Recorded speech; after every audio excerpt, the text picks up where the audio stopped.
Hello and welcome to the Hill and Ponton video blog. I'm Matthew Hill. I'm Carol Ponton. And today we'd like to talk to you about kidney disease in Agent Orange. But before we get into that, I should probably just back up and talk about the Agent Orange diseases that the VA recognizes as being associated with Agent Orange. The VA presumes, I believe it's 15 now, different diseases they say that Agent Orange will cause. So essentially, if a veteran can show exposure to Agent Orange, as in somebody who stepped foot in Vietnam, and that they have one of these diseases, common ones are diabetes, prostate cancer. Lots of cancers. Well, lots of cancers.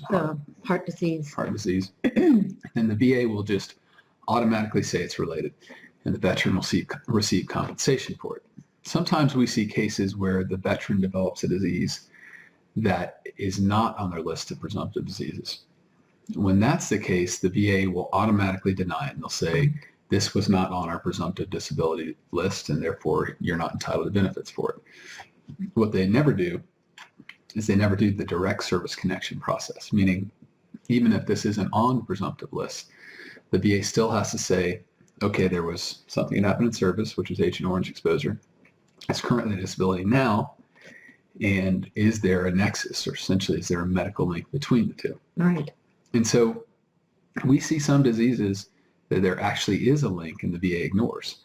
One of the big ones I see is kidney disease, and that Agent Orange actually affects the kidney. Now, it can affect the kidney secondarily through diabetes, yes, which is pretty common. But there are cases where there's a direct connection. And those cases, if you were a Vietnam veteran and you were exposed, you need to keep on fighting. You need to find a doctor who will look at the medical research, specifically the chemicals you were exposed to, anything that happened after service, like environmental exposures, or anything that you had hereditary, meaning somebody in your family had something similar. And if you can rule those out, show that it's service-connected. There's actually a huge piece of evidence out there provided by the VA. Yes. There was a study in a Louisiana VA medical center that showed that there's a higher percentage of Vietnam veterans that have kidney cancer versus non-veterans. Right. So this is just something to think about. If you have a disability that's not on their list and you were exposed to Agent Orange, you need to continue to fight. Kidney disease in particular, go online and put in Louisiana VA Medical Center and kidney disease, and you can get the papers that shows there's a connection. And then you want to have your doctor use that to write a link for you showing that it's related. You can get service connected for this. You're going to have to fight all the way to the Board of Veterans Appeals.